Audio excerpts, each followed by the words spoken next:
All right, Chevron on Zoom, you hear me all right? All right, excellent. Thank you.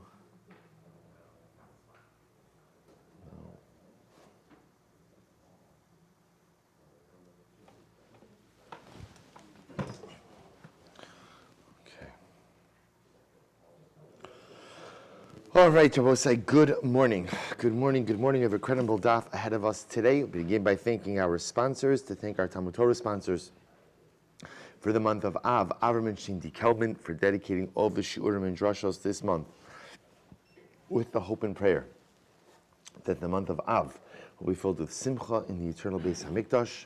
To thank our week of learning sponsors, the Ringo, Ram, and Fine families, for dedicating all of the learning this week in the Zechus of Rafu Shalema for Rachel Fine, Rachel Batya, Bas Leah, and our Daf Yomi sponsors, already beginning yesterday and for the next couple of weeks, Jeff and Sherry Vanek and Stephen and Holly Vanek in memory of their beloved father, Herman Vanek, Chano Yisrael Ben Ruvain. It's the truth of us, those of you who have been long-time members of this Kehila, even not such a long time, know that Herman was such an incredible pillar of this shul, did so much for our community, is responsible for so much of what we see around us today. We hope that in the merit of our Talmud Torah, his neshama will have an aliyah and his family a nechama. And I will say with that, let us begin. So a beautiful daf ahead of us today. We're picking up today, like I said, today's daf is Kuf Nun Vav 156, and we are picking up Emir Hashem on Kuf Nun Hey Amud Beis 155b. We're picking up 2, 4, 6, 7 lines up from the bottom, right where we left off last night. So remember again, the Mishnah said, Ma'alaktan Tarnagolin. So we got very caught up yesterday in the discussion regarding force feeding. We discussed again different types of force feeding that could exist with animals with a kli, beyond the point that they could spit it back up, so on and so forth. So the Mishnah said that you could also go out and force feed chickens. Amra Abaye, Amrisa Kamei Demar. Mas nisin money. So Abai said, I said this in front of Mar. Who does the Mishnah reflect? Va'amrali, Rabbi Yossi Bar Yehuda. Told me the Mishnah reflects Rabbi Yossi Bar Yehuda. What did Rabbi Yossi Bar Yehuda say? This anya, echad nosin as kemach nabosai. Now here, interestingly enough, the Mishnah is actually not talking about anything to do with feeding chickens. Well, some of the feeding chickens, but it's focusing more on the statement where the Mishnah said,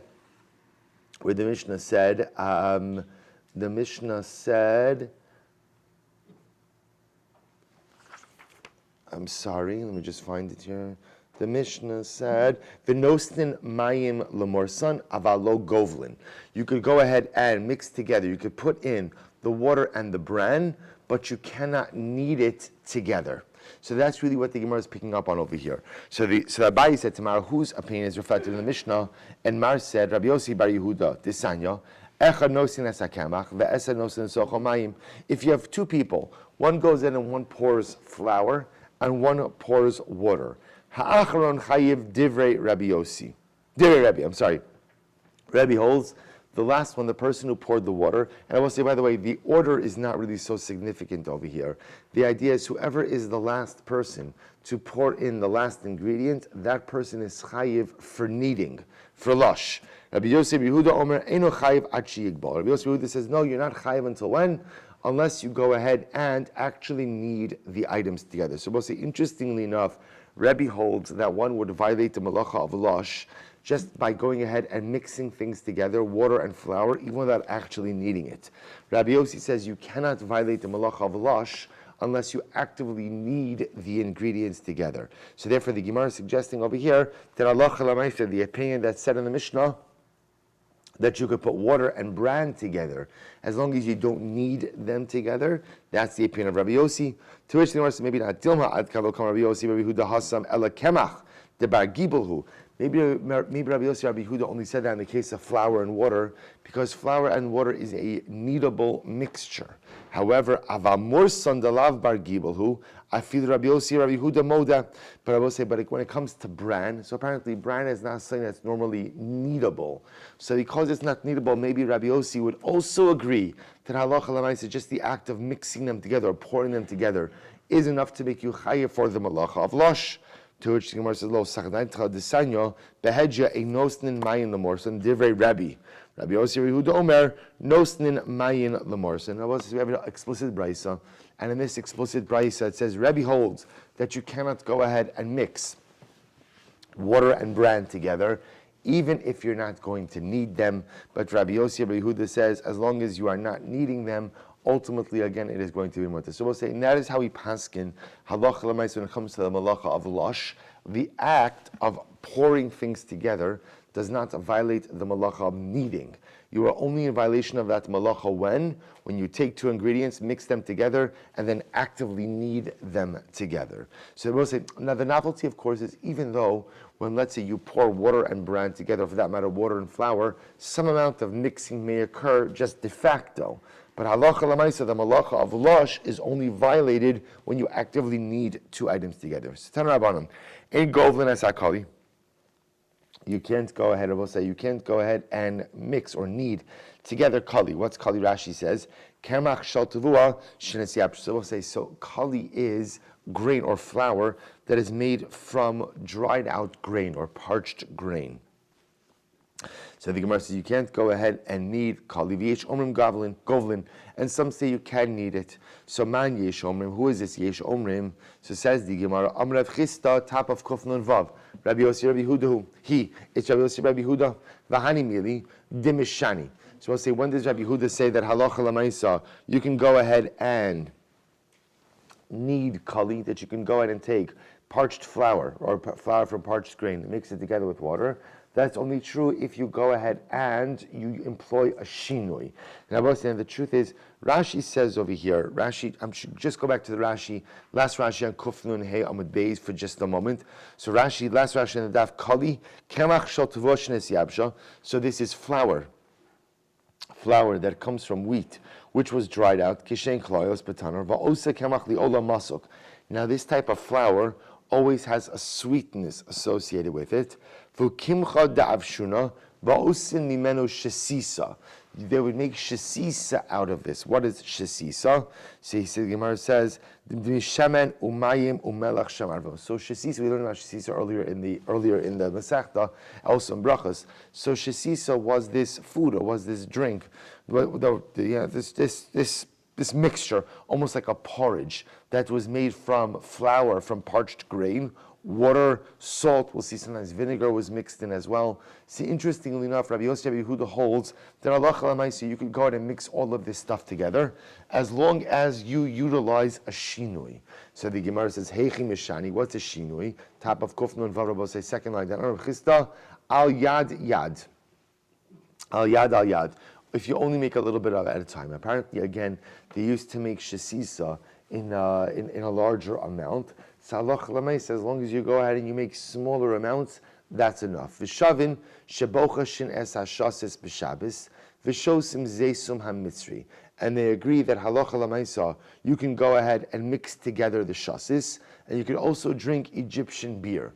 Now the chap with Egyptian beer, which was also earlier in the Masechta, was Egyptian beer was normally drunk for medicinal purposes. But because sometimes healthy people drink it as well, therefore it is permitted. Amrit in Govlin. But one second. You just said they agree that you can mix together shasis, but which is shesisa. But we just said before that halacha l'maisa, you can't. It's machlokas if you can knead shesisa or not. Lo kasha, haba'ava, habaraka. I will say, when is there a machlokes about shesisa? That's when it's a thicker mixture. But when it is a loose mixture, what do we call raka, loose mixture, everyone agrees that halacha l'maisa, that is going to be permitted. I will say, this is actually a very important halacha. That the halacha of lush, the malacha of lush, the malacha of kneading, is what's called a belila ava. It is only if you are mixing together something thick. But if that which you are mixing together is loose or is liquidy, that is not the malacha of lush. That is not the malacha of kneading. So therefore, again, the case where everyone agrees that halacha l'mais, you could do it, would be with a looser, liquidy mixture. It says, Bahani Mili, to the Mishani. Rabbi says this is also assuming that you are employing a shinui. Heichi Mishani. So how do you make a shinui when making your shesisa? Amrav Yosef b'chol nosin as hachometz v'achar kach nosin as hashasis. So Rabbi Yosef says, normally during the week, you would first put in the vinegar and then the other ingredients. B'Shabbos nosin as hashasis v'achar kach nosin as hachometz. So on Shabbos you should put the other ingredients first, vinegar last. Levi, Braid, Rav Huna, Barachia, Ashkeche, Legavla, de Ben Ashes. Listen to this. Levi, the son of Rav Huna, found one of the workers in his father's house, Legavla de Benashia, to call Gavil Vesafre Leture. He found him on Shabbos going ahead and kneading a mixture to go ahead and give to the oxen. So Levi saw this, he was very unhappy about this. Batash Bey, he kicked the guy. Right? He kicked the guy as a sign of his displeasure because he thought the guy was being Mechal Shabbos by putting together, by kneading together a mixture. Asa Avua Ashkeche, his Levi's father came along. He found out what he did. This is what your mother's father said in the name of Rav Umanu, and who is his mother's father? Rabbi Yirmiyah bar Abba, Govlin v'lo misapin.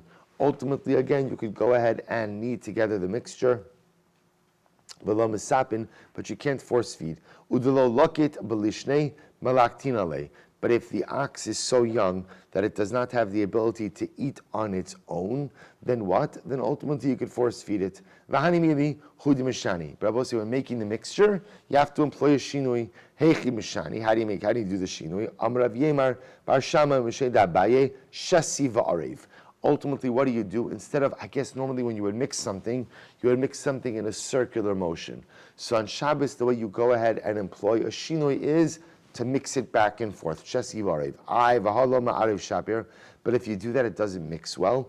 Amrav Yehuda, Minaro Likli. You shake it up in the utensil, or you pour it from utensil to utensil in order to go ahead and mix it better. So we'll say, this is actually very important. We've seen these halachas before, but here the Gemara is getting to the malacha of losh. So first of all, the malacha of losh, the malacha of kneading, so halacha l'maisa only applies to a balila ava, to what we call a what we call a thick mixture. But going and taking various items and mixing them together to produce a liquidy mixture is not the malacha of losh, is not kneading. Again, certain times where kneading could be permitted would be halacha l'maisa if one employs a shinui. So a shinui could either be a shinui in the way that you go ahead and normally mix the item, or a shinui could be in the way that you go ahead and actually, so it could be a shinui in the way that you mix it. If you normally mix it with a circular motion, so mixing it again, shesi vari back and forth, or shinui could also be in the way that you normally add in the various ingredients. So if during the week you normally add the ingredients in a particular order, A, B, and C, so on Shabbos the shinui could be C, B, and A, so on and so forth. So the Gemara says as follows. But we'll say first wide line, Kuf Nun Vav Amud Aleph. Ksiv Apin Kase de Zeiri. So we'll say now we're going to get into a fascinating sugya over here about notes that they found written on the ledgers of great people. So they found written on the ledger, in the ledger of Zeiri, Amris Kadam Rebbe, I said in front of Rebbe, Umana, which Rebbe is this? Rebbe Chia, Mahu Legabel. Or is it permitted to go ahead and knead food, ultimately again for an animal? Amr Aser, Mal Lefarik. What's Talocha? Rashi says, Lefarik Loses mitoch kli shelifnei behemazu veloses lifnei bechabertus. Well, let's listen to this. So question number one was, can you knead food for animals on Shabbos? And the answer to that was Aser. Question number two, can you go ahead and move food from in front of one animal and put it in front of a different animal? So just to be clear, these would be issues. So the kneading issue is an issue of lush.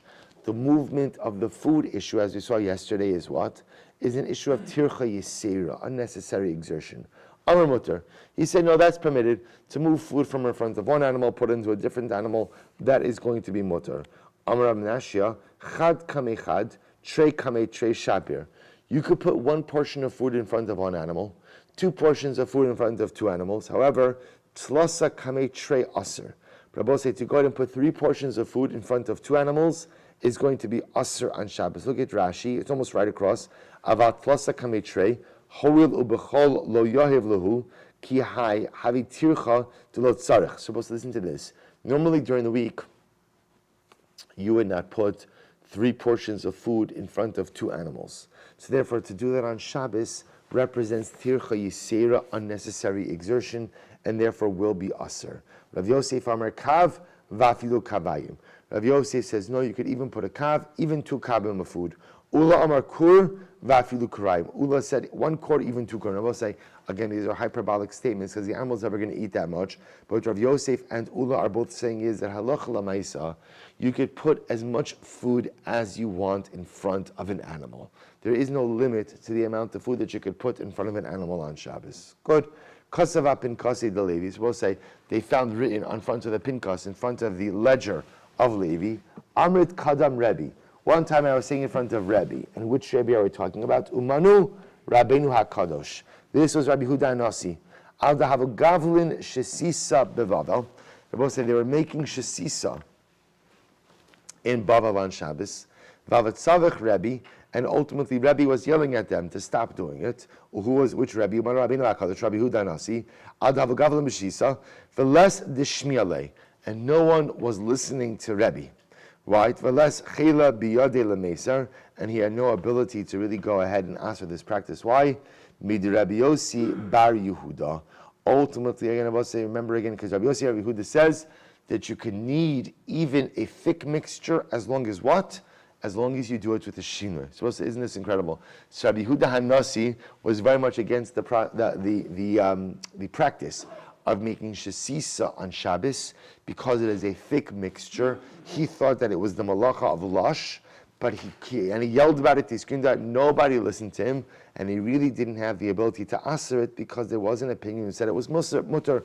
Who said it was mutter? None other than Rabbi Yossi Rabbi Yehuda, who holds that it's mutter as long as you go ahead and utilize a shinoi. Okay? Ksiva pinkasi Rabbi Yeshua ben Levi. They found the written on ledger of Yeshua ben Levi. Hi man, they're supposed to listen to this Gemara.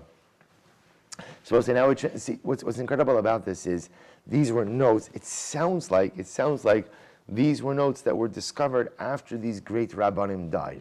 So they kept like a ledger, a diary.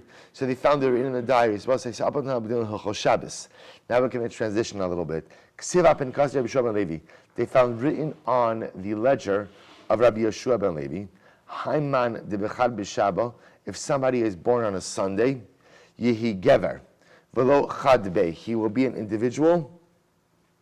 Now Rashi says over here, Velo yehe gever lo chadbe, yehe adam shalim b'mida achas, yehe velo achas bo b'mida acher. So we'll say he will be an individual who possesses a singular character trait, a singular personality.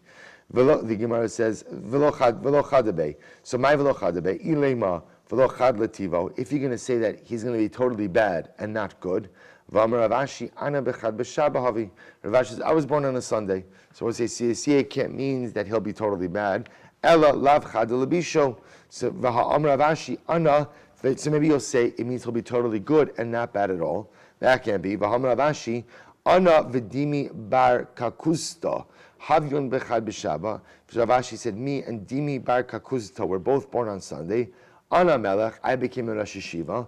V'hu havareish kanavim. He was the head of the Ganavim. Ella. So what does Rabbi say? If you're born on Sunday, you're going to possess a singular midah. Ella ikulo letivo, ikulo lebisho. Rather it means if you're born on a Sunday, either you're going to be a tzaddik gomer or a rasha gomer. My time, why is that? The ivru bei or v'choshech.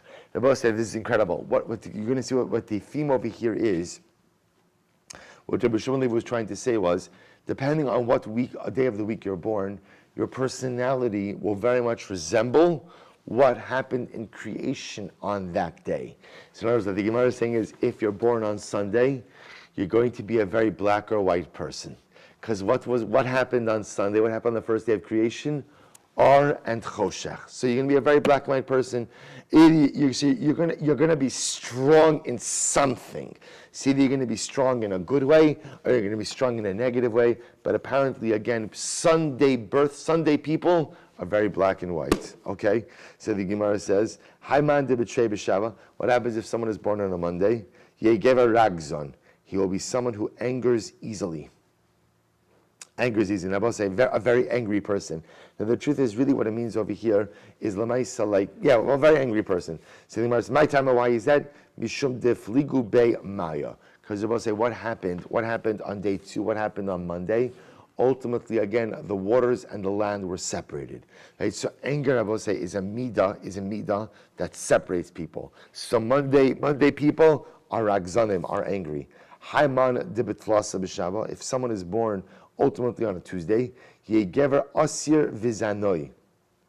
He will be rich and very immoral.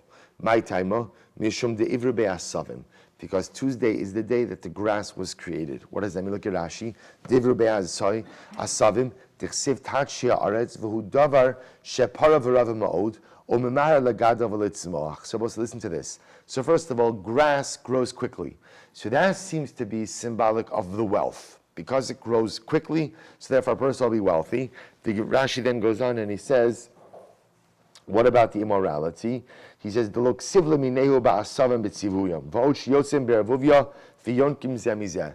listen to this. So interestingly enough, different types of grass grows with each other. So the Gemara sees it as an allusion to promiscuity, to immorality. That a man who is born on a Tuesday ultimately, again, literally will draw unique, will draw sustenance from other types as well, which is a reference ultimately, again, to engaging in immoral behavior. So if you're born on a Tuesday, be wealthy and promiscuous. Somebody's born on a Wednesday. He will be wise and possess incredible clarity and illuminate. You know what it means, illuminate? So we'll say what happened on Wednesday? Sun and the moon, right? Remember again, Sunday is light and darkness. Wednesday, sun and the moon. So he's like the luminaries.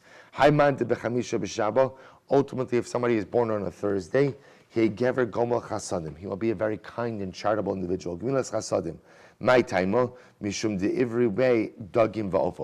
Because Thursday is the day that the fish and the birds were created. So also, the idea is that Rashi points out over here that HaKadosh Baruch Hu takes special care of the fish and the birds to make sure that their food is readily available to them. So therefore, again, so too someone who is born on a Thursday will be a very kind and charitable person.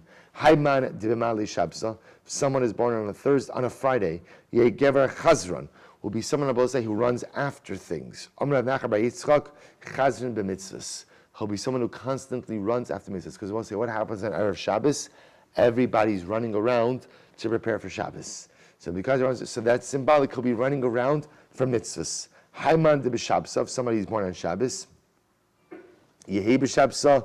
So the Gemara says, Hayman de b'shabsa yehi b'shabsa yamos. If somebody is born on Shabbos, he will die on Shabbos. Al de'achilu alohi yoma rabba de shabsa. We'll say, so apparently, again, the Gemara seems to see it as something negative, since they had to violate Shabbos for his birth. So therefore, that's not a good thing. Therefore, he'll end up dying on Shabbos. So the Gemara says, no, the Kadisha Rabbi Yiskari, person who's born on Shabbos will be a very holy individual. Very holy individual. So we'll say, so what's happening over here? Rabbi Yeshua Levi is understanding over here that the day in which you are born really foreshadows the type of person you are going to be. That your nature is very much embedded in the day that you're born. Amr Luhu, Rabbi Chanina, Poku, go out. Amru Leila Bani Levi. Go say to Rabbi Yeshua Levi, Lo Mazel Yom Gorem, Ela Mazel Shah Gorem. So we'll say, Rabbi Chanina, interestingly enough, he doesn't disagree with the principle. The principle is that when you are born, has an incredible impact on the person you will become. That whereas Rabbi Yeshua ben Levi understands that it's the mazel of the day, ultimately, again, Rabbi Chanina says it's the mazel of the hour. So Rabbi will say every hour of the day, there's a different one of the planets or a different one of the luminaries that is more dominant in that hour. Watch this. The Gemara says, Hayman de Bechama, somebody who is born when the sun is strongest, Yegavar Zivsin, so we'll say ultimately will be a person. Gavar Zivsin. Rashi says over here, first of all, just take a look at Rashi. Mazel Shah, Zayin Mazalo, saying there are 7 mazalos, Hamisham Shnes HaShaos, that have different impacts on different hours. Chama Hainu Chama Mamish, Vu'echa Min HaMazal, Tzchin Levana, Zivson, Kisham HaShemer. Suppose if somebody is born during the hour when the sun is strongest, then ultimately again he'll have a beautiful countenance. like the sun. He said, listen to this. Say, Ziv, son, he will eat of his own. He'll be a self-sufficient individual. Just like the sun is a self-sufficient luminary, he will be self-sufficient. V'razoi galyan. I will say there's only one thing. All of his secrets will be revealed. Just like the sun is a very public and apparent luminary, so too if this person has any secrets, his secrets will be revealed. Furthermore, v'im ganav lo mitzlach. If this individual tries to be a ganav, it won't work out. Why, Rabbi say? Because being a successful, right? Everyone knows. What do you need to be a successful ganav? The most important thing? Secrecy. Right, so apparently if you're born under the mazel of the sun, which is a very public and apparent, so the good news is you'll be successful. The good news is you have a beautiful countenance. You'll eat of your own. You'll drink of your own. But if you try to be a ganav, it's not going to work out well. Haiman debekochav noga. If somebody is born when Venus is strongest, he'll be wealthy and promiscuous. My timer, mishum desyalid beinura, because we'll say apparently again Venus has a very strong heat. Rashi says so eish talui ba'osam mazel. So there's a fire that burns in Venus. So that fire ultimately again represents a drive to accomplish wealth, a right of desire for wealth, which could be very powerful if channeled in the right way, but also sometimes translates into a desire, an unquenchable desire for immorality as well. Haiman debekochav. Somebody is born during Mercury. Yehe govir nohir v'chacham. He will be someone who has a beautiful countenance. No, I mean, he'll have like a luminescent countenance, but also have clarity of thought, v'chachim, and will be wise. Mishum desafra dechamahu, because Mercury is considered to be the secretary, right, the shamis of the sun. Haiman de bilavana, if somebody is born when the moon is strongest, he gover savil marin. He will be a person who suffers a lot. So again, remember that this is symbolized in the moon, because the moon, remember, the moon waxes and wanes.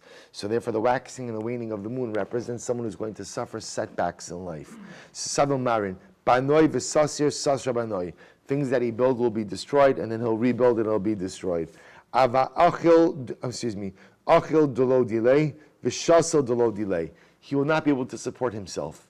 He will not be able to drink of his own, eat of his own, because we'll say, remember again, just like the moon derives its light from the sun, so too again, this individual is born by the mazel of the moon, ultimately will not be self-sufficient. V'razoi kasyan, the good news is that his secrets will be hidden. Just like at time the moon is obscured, so too this individual's secrets will be hidden. Im ganav maslach, and if he tries to be a ganav, he'll actually be successful in his geneva. Okay? Haiman dibishabsoi, if someone is born under the mazel of Saturn, yehe gever machshavte betelin. Ultimately, again, so we'll say, literally what it sounds like is, all of his plans will be negated. Will be negated. Now we'll say, we'll see what it really means. Is ve'is da'amri kol demachashvin alei betelin. What it means, no, is that anyone who thinks to do evil to this person, their plans, ultimately, again, will be batal. Haiman de betzadek, somebody who is born under the mazel of Jupiter, yehe gever tzadkon, ultimately will be a very righteous individual. Means he'll be righteous with mitzvahs. Haiman de bemadim, somebody who is born under the mazel of Mars, yehegaver ashidama, will be someone who will spill blood. Rav Ashi says, now how you spill that blood is up to you. You could be a bloodletter, you could be a thief. You could be a butcher, you could be a moel. So Rabba says, well, one second, I was born under the constellation of Mars, and I've never shed any blood. Amar Abaye, that's not true. Marinami amish v'katil. Abaye says, Rabba, you have condemned people, right? You have caused people to be punished. You've condemned people, again, in the context of a Beis Din.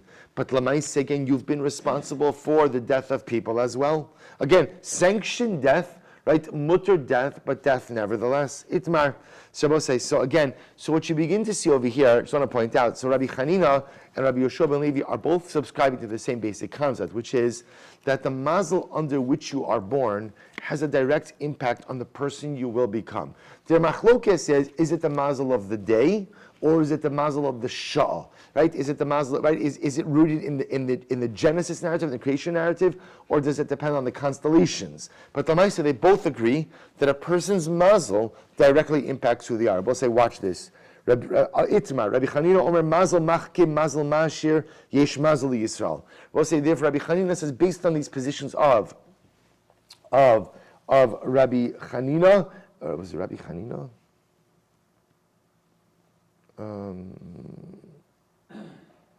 Sorry. Yeah, because of Rabbi Chanina and Rabbi Yeshua ben Levi. No, it was Rabbi Yeshua ben Levi and who was it? Okay, Rabbi Chanina, right? Good. So Rabbi Yeshua and Rabbi Chanina both hold that Yesh Mazel Yisrael. So it's Rabbi Chanina who's saying it over here. I can't remember who it was. Okay, Rabbi Shimon Levi. We'll say based on the shittas we just espoused, Rabbi Chanina says that halacha l'maaseh yesh mazel Yisrael. Rabbi Yochanan Omer ein mazel Yisrael. Rabbi Yochanan says there is no mazel. No. We are not impacted by the mazolos. It doesn't matter what day you were born on. It doesn't matter what hour, what mazel shah you are born on. Ein mazel Yisrael. We'll say ein mazel Yisrael. People sometimes say, ein mazel Yisrael. There's no mazel. That's not what it means. We have plenty of mazel. We'll say we have ridiculous amount of mazel. What it means is that our destiny as individuals and as a nation is not dictated by the mazalos. It doesn't matter what day you're born on. It doesn't matter under which planet you're born on. In mazel Yisrael. So I'll say this is a fundamental machlokes. So the Gemara says, "Va'az Rabbi Yochanan l'tamir." Rabbi Yochanan goes according to his opinion. Why? Rabbi Yochanan, minayin shein mazel Yisrael. From where do we know about side that the destiny of a Yisrael, of a Jew, is not dependent on what day he was born or under what mazel he was born? Shnei amar, Ko amar Hashem, al derech hagoyim al tilmadu, u'me'osos hashamayim al techasu. So the pasuk is quite explicit. Kadosh Baruch Hu says in Yirmiyahu, or Yirmiyahu says to us, Kadosh Baruch Hu has told us, do not go ahead and learn from the ways of the Gentile nations, and from the signs of the heavens do not tremble. For although the Gentile nations tremble from them, you need not tremble. In other words, I will say, Mars, Jupiter, Mercury, Venus, Sun, Moon, it doesn't have an impact on me. It might have an impact on the nations of the world, but has no impact on me. In Mazel the Yisrael, who I become, what I want to do in life, the identity I create, and the life I lead is fundamentally and totally up to me. So the Gemara says, Vaf Rav Savra in Mazel Yisrael. Even Rav agrees that Allah Lamaisa, there is no mazel for the Jews. Amrav Yehuda, Amrav Minayin Shein Mazel Yisrael. How do I know that ultimately again? So we'll say, so again, remember, when we say that phrase, Ein Mazel Yisrael, what that means is our destiny is not impacted by the stars, by the moons, by the mazalos, by the days of creation. Right? That we have the ability to forge our own destiny, to forge our own path, to plot our own way forward. So where do we know this from? Shenemar, Vayotzi Asa Chutza, by Avram Avinu. So the pasuk says that Hashem took Avram Avinu outside, and he tells him, by the way, when he's outside, that what? He says, "Vayomar Beitna Shemaima." Go out, right, look at the heavens, count the stars, just like you can't count them, you won't be able to count your offspring. So watch this. Amar Avram Lefei HaKadosh Baruch Hu Ribono Shalom Ben Meisi Yoresh Osi. So Avram Avinu says to HaKadosh Baruch Hu, Ribono Shalom, I don't understand. I have no offspring, I have no children. Eliezer is going to inherit me. Amar Lo Lav. HaKadosh Baruch Hu says, no, that's not the case. It's not true, you're going to have a son, your son is going to inherit you. Amar Lefanav Ribono Shalom Nistakalti. Avram says, I looked in my constellations, I looked in the stars, and I saw that based on the stars, I am not destined to have a child. Walk out, remove yourself from your horoscope, from your constellations, from the stars. She'ein mazel liyisrael. Because ultimately, again, there is no mazel for Yisrael. So in other words, we are not a fated people, fated with a T, right? We do not have a fate, right? Our destiny is not written in the stars. Ultimately, again, say mitztagnim shacham. Avram, I know what you're thinking. I'm a base. What are you thinking? The Kayit Tzedek B'Marav, because there was apparently Avram Avinu was born under the mazel of Jupiter. The Kayit Tzedek B'Marav. So ultimately, again, because Jupiter was in the west. So apparently Rashi points out over here, the west is considered to be cool, cold. So the fact that Avram's mazel Jupiter was in the west. That coolness represented an inability to procreate. So Hakadosh Baruch Hu says, don't worry, Mukmina le b'mizrach. I'm going to take Jupiter and I'm going to put it in the east, whatever this means. V'hainu d'chsiv, mehid mimizrach tzedek yikro l'raglo. So we'll say, so again, so therefore you see from this conversation, in Mazel Yisrael, that Avram Avinu saw in his stars, in his horoscope, in Jupiter, he was not going to have children. Hakadosh Baruch Hu says, those words are so profound, Tzei mitztagninu shacha. Leave your stars. Leave your stars. Leave your mazel. Leave your horoscope. You are not bound by that. The Jew has a power to transcend the day that he was born on and the mazel under which he came into this world. Listen to this incredible story.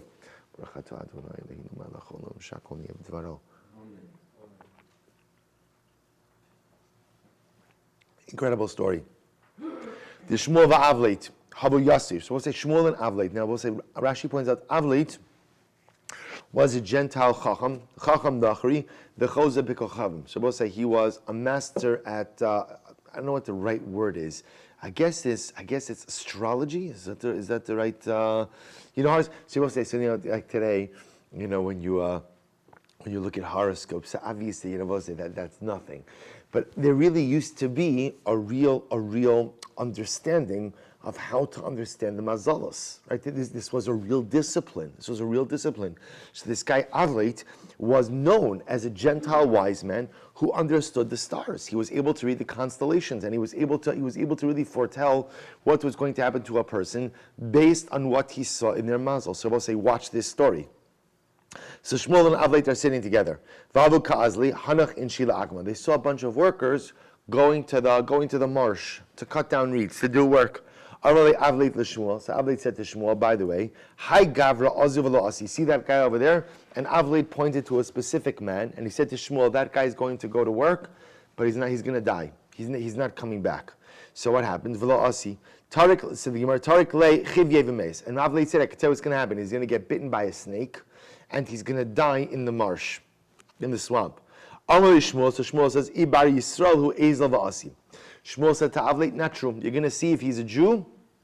If he's a Jew, he's going to come back, he's going to be okay. So we'll say, so what happened? Listen to this story. So the Gemara says, Adi Yasiv, Azil va'asi. So we'll say, what happened? So sure enough, so Shmuel and Avleit wait there, and the workers come back. And this guy who Avleit said was going to die comes back as well. So Avleit runs over to the guy. Come Avleit, shaji l'tunye, ashkach be'chivye depasek v'shadi betarti govi. So Avleit ran over to the guy, because Avleit couldn't believe it, because he saw in the stars that the guy was supposed to die. He goes over, he removes the pack of reeds from the guy's back, he opens it up, and he finds a poisonous snake that was cut in two. So there was a poisonous snake in the guy's bundle of reeds, but it was cut in two. Amali Shmuel, Ma'avarata.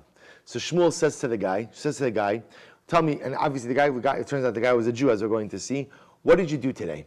Tell me because we'll say obviously there was a poisonous snake inside of his bundle of reeds, which means the snake was poised here to bite him and kill him, but it was miraculously cut in two. So Shmuel says to the guy, what did you do today? We'll say, listen to this story. Amalei, so the guy says, I'm going to tell you the truth. Kol Yoma, Hava Miraminan Rifta Bahadi Adadi Vachlinan. So we'll say, so the guy said to Shmuel, every day we the workers, what we do is we pool our bread. Everybody throws their bread into the basket, and we all share, we collectively share. So we throw in our loaves, and then we split it up equally amongst ourselves. Vachlinan, ha'idna, today, havi ika chadminan, dolo havile rifta. Today, one of the workers came to work, and he didn't have bread. He didn't have bread that day. Hava kamichsif. And I saw this, so this is the guy talking to Shmuel. I saw, we'll call this guy Ruvain. So Ruvain says, I saw that Shimon didn't come with a loaf of bread to work today, and I knew that if when they collected the bread, Shimon would be embarrassed that he had nothing to put into the basket. Amina lahu, so I said to the Chavra, Ana ka'imna va'armina.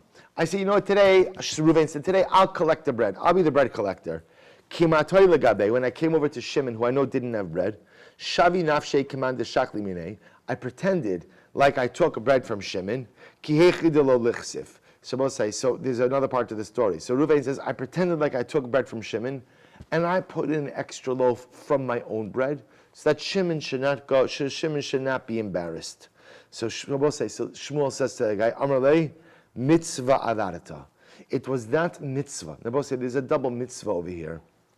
There's a mitzvah of tzedakah, because ultimately, again, he gave bread. Reuven gave bread to Shimon, but also remember, he saved him from humiliation. So Shmuel said to the guy, you did a mitzvah. Nafik Shmuel v'darash. As a result of this episode, Shmuel went out and he darshan, u'tzedakah tatzil mimaves. That's tzedakah, the pasuk in Mishlei. Tzedakah saves a person from death. V'lo mimisa mushana.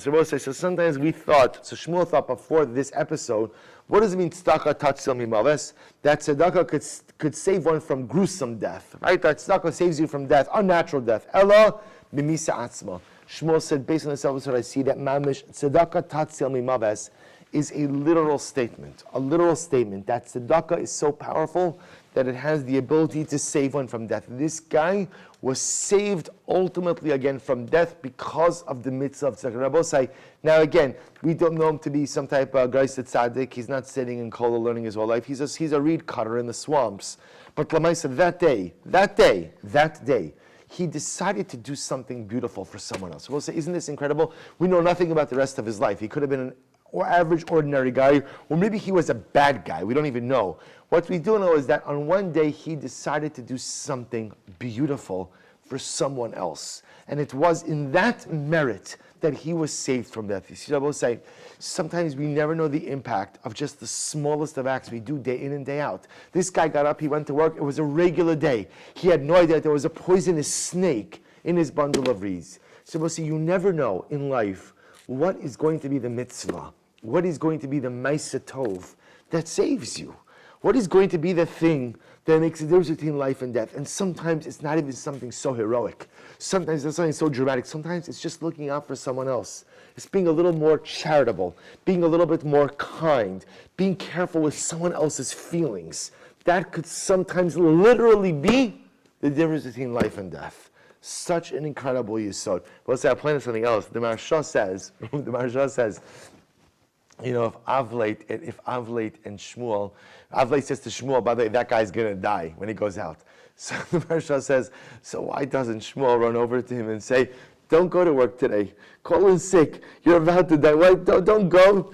So Maharsha said, you see something amazing. He said, you know, we spoke about this last week, that sometimes in life, if you just have to do what you have to do, even though there might be inherent dangers involved in whatever it is that you're doing. That l'maisa, if you begin to analyze what could go wrong on any given day, in any given thing, then what? What's the result? What is going to be the result? Yoshevu batal, right? As you spoke about last week, the analysis process. We'll say this is very like inyane diyoma, because we see this machlokes playing out even in terms of how you handle a pandemic. Right? So if a person says, well, the only thing to do is nothing, shut down. Okay, you're right. If you take anything to the logical extreme, the answer always is Yoshevu batal, do nothing. But doing nothing also has dramatic ramifications and implications, right? You could shut down everything until vaccine or whatever else. I would say, but that doesn't make sense either, because that's analysis paralysis. Shut down everything, okay, it makes sense on one hand, but what about all the negative repercussions? So it's incredible. So Shmuel said, you know what, Avleit, I hear what you're saying. But if you're going to shut down everything because someone has a bad horoscope, what's going to happen? The world shuts down. The world shuts down. So sometimes in life, you just have to deal with the risks and find a way to move forward. You have to find a way to be productive. You have to find a way to live life with all of the risks involved. An incredible yesod. So I will say two major yesodos ultimately, again, from one story. Number one, I will say, you have to be aware of the risks in life, but you can't allow the risks to paralyze you. You must find a way to be normal. You must find a way to be productive. You must find a way to open up and move forward. That's number one. Lesson number two, I will say, is you never know the impact of the smallest of deeds.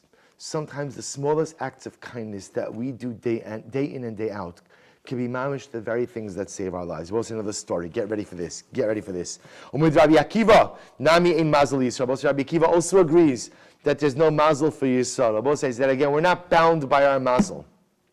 Which means what? Rabbi says, this is the famous story, the famous Maisa.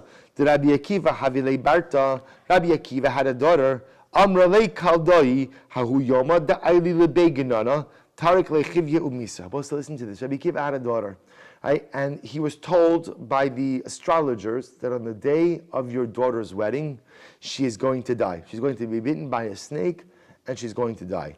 Now, Rabbi Akiva never shared this with anyone. Hava di'iga amilsa tuva. He was very worried about this. Hahu Yoma, supposed to listen to this. It was Rabbi Akiva's daughter's wedding day. Supposed to say, again, what do you see?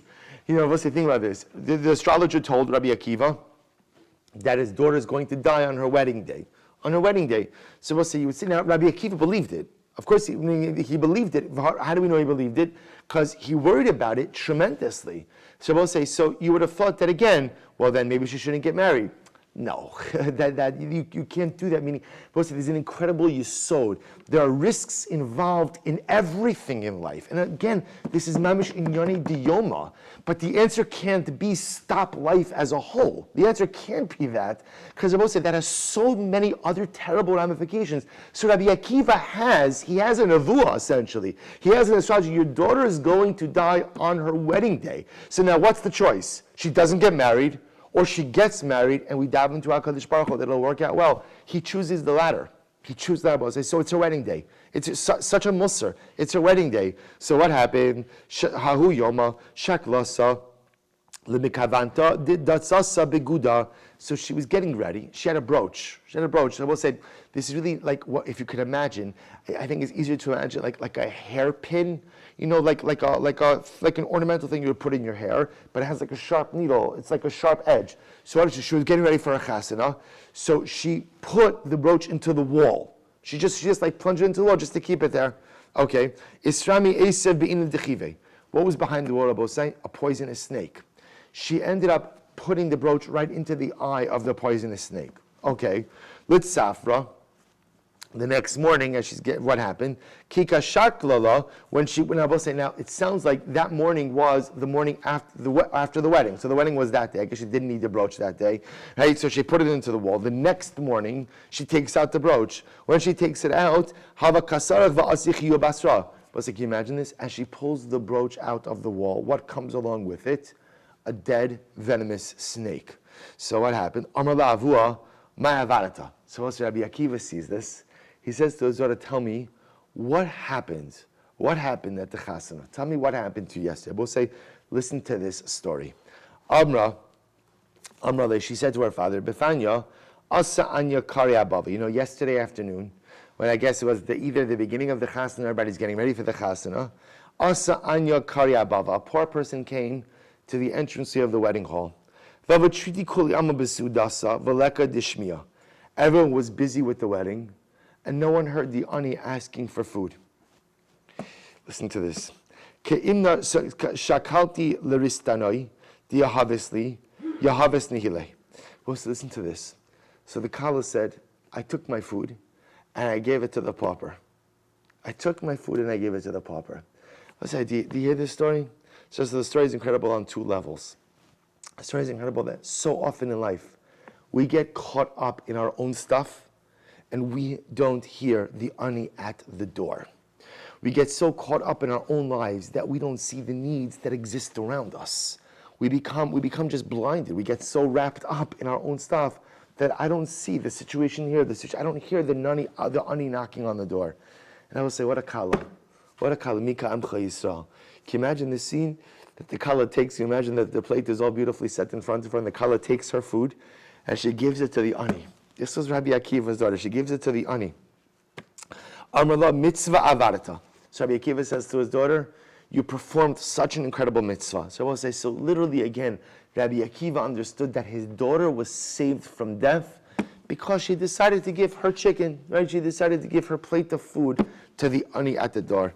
Nafik Rabbi Akiva v'darish utstaka tatzil mimaves v'lo mimisa mishuna ela mimisa atzma. And I will say Rabbi Akiva understood when it says tzedakah tatzil mimaves, not just from like some cruel and unusual death, but tzedakah tatzil mimaves, ultimately again, even from regular death. That's the power of tzedakah.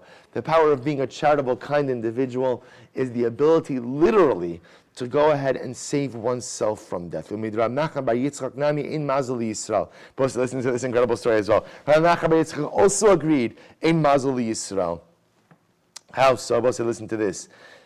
Amrullah Kaldai, because the Gemara says as follows: the image Rav Nachman bar Yitzchak, because Rav Nachman bar Yitzchak was born.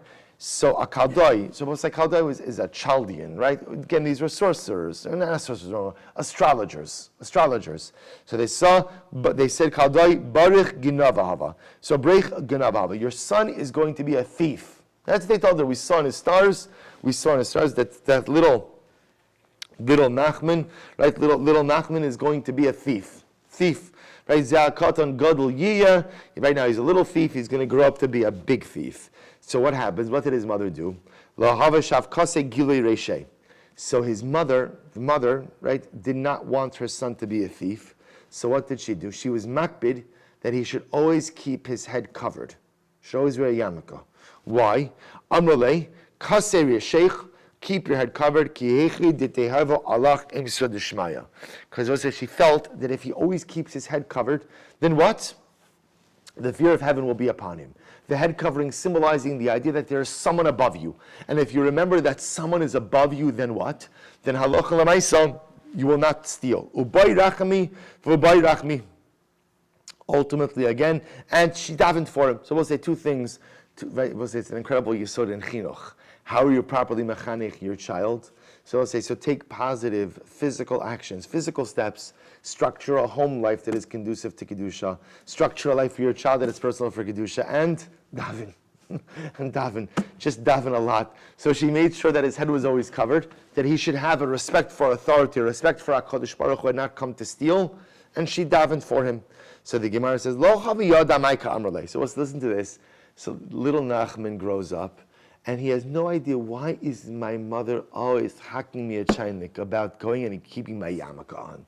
Right? All of my friends run around without yarmulkes. They're on the basketball court, right? And the yarmulke falls off. They put it in their pocket. And my mother's always yelling from the stands, put your yarmulke back on, put your yarmulke back on. And when I go to sleep, I put on my yarmulke. Why is she always bothering me about yarmulke? He never understood it. Until one day, Yom Achad Yosef Kagaris. So I'll say one day, Yosef Kagaris to say Diklo. One day he was learning underneath a palm tree. Nafal glima me'ilu yereshe. His cloak fell off the top of his head. His head became uncovered. Dale eine, he looked up. Chazila dikla al me yitzre salak paske lekibura b'shinei. He looked up. He saw a cluster of dates on the top of the tree. He scaled the tree and bit off a cluster of dates with his teeth. So I was like, so strong was the desire for theft inside Rav Nachman bar Yitzchak that literally, again, one time his head becomes uncovered and he mamish scales the tree, bites off a cluster with his teeth. And in that moment he understood why his mother was so makbid. So I will say, so a number of lessons from this story. A number of lessons, I will say, number one, that we paskin, ein mazel Yisrael. I will say, we actually paskin that both are true. Yesh mazel Yisrael, but ein mazel Yisrael. I will say, how do you paskin like both? So I will say means, yesh mazel Yisrael means, we are all born with predispositions and proclivities. We'll say that is the MS. That's why, both say the statements of the Gemara are true. So it could be that someone who's born under Mars ultimately, again, is going to go ahead and be a shedder of blood. That might be true. Just like maybe someone who's born on a Monday is going to be a black and white individual. We are all, or a black or white individual. We are all born with predispositions, innate proclivities. That's the way we're born. It's no question. So yesh mazel Yisrael, but we also paskin ein mazel Yisrael, which means what? You have the ability to overcome whatever you want. I was going to say, while it is true that I may be born with certain predispositions, so maybe it's true that if halacha l'maisa, I'm born underneath the mazel of this, maybe I'm going to be an angry person. That could be, but l'maisa, if I choose to overcome it, I have the ability to overcome it. So we pass in yesh mazel. Again, there's no question that we are born with predispositions and proclivities, but in mazel Yisrael, a person can never say, this is who I am, and I can't change. You can choose not to change. You could choose to remain as you are, but there's no such thing as I can't change. You might have been born a certain way, but if you choose to overcome those innate predispositions, those innate midos, you absolutely have the ability to do so. Yesh mazel Yisrael, be'ein mazel Yisrael. So Rabbi, you even see something amazing over here. You see sometimes, like you see Rav Nachman bar Yitzchak, Sometimes Rabbi say you can't even totally eradicate a midah. Like you see in this story, Rav Nachman Bar Yitzchak's desire for theft was only kept in check when his head was covered. The moment his head was uncovered, that Yitzhak came across. This is a very powerful idea. Sometimes things that we struggle with cannot be eradicated. Sometimes they remain as part of me. But sometimes it is just my avoda to keep it in check. You know what's a good mashal for this? So like addictions are like this. Right? So if you ever speak to someone who's in recovery, it's interesting. So when is an addict cured? When is an addict cured? And the answer is never. Right? He might be in recovery. For 15 years. But Lamaisa, I will say, it's a very powerful Yisrael life. It's not only by addictions, it's a lot of times by the Yetzer Hara as well. Each of us has the things that we struggle with. And there are certain things I will say that I am really never going to fully eradicate. I just have to properly manage it. I have a Yetzer Hara that burns inside of me. To get rid of it might not happen, but I have to manage it. I'm like the addict. I'm like the alcoholic. I'm never going to be cured of my alcoholism. I manage. I'm in recovery. So a lot of times I have to get into recovery for my Yetzer Hara as well. I can't get rid of this Yetzer. So I'm not, and the rest of that's what this story is. Rav Nachman Bar Yitzchak says his mother was makbid on the head covering. His mother would daven for him. She could not get rid of that predisposition for thievery. So therefore, again, all he could do, and then he discovered what it was, all he could do was properly manage. It's Rabbi say, Ein Mazel Yisrael, but Yesh Mazel Yisrael. We're born with predispositions, but you could overcome whatever you want. But sometimes you can't eradicate the negative traits or the challenges that exist inside of you. You just have to learn to manage them. Another lesson Rabbi say is, you never know the power of the smallest of these. Rabbi Akiva's daughter's life was saved because of a simple gesture towards a pauper. The unnamed reed cutter was saved simply because of a beautiful gesture of tzedakah to a fellow co-worker. Sometimes it's the smallest things we do in life that have the greatest amount of impact. And I will say, lastly, you know that this Gemara by Rav Nachman Bar Yitzchak is very important because this Gemara of Nachman Bar Yitzchak, I will say, is the source of the concept of a yarmulke. Right? The Shulchan Aruch brings this down. Arachaim Sif Beis, Siman Beis, Sif Zayin. Shulchan Aruch writes, Asr leilech bekoma zekufa v'lo yelech dal ames begilui harosh mipnei kavod hashchina. So we'll say this is the halacha. The halacha is we wear a yarmulke. You're not supposed to really walk even less than dal ames. Where does that come from? Rabbi said this Gemara is the source for this concept. That is a minhag Yisrael. That is halacha Yisrael to this day. The idea that we cover our heads in order to create a sense of imsa l'shamayim, a fear and reverence of HaKadosh Baruch Hu, to recognize that wherever we go, whatever we do, there is always a Ribono Shel Olam above us. We'll pick up here.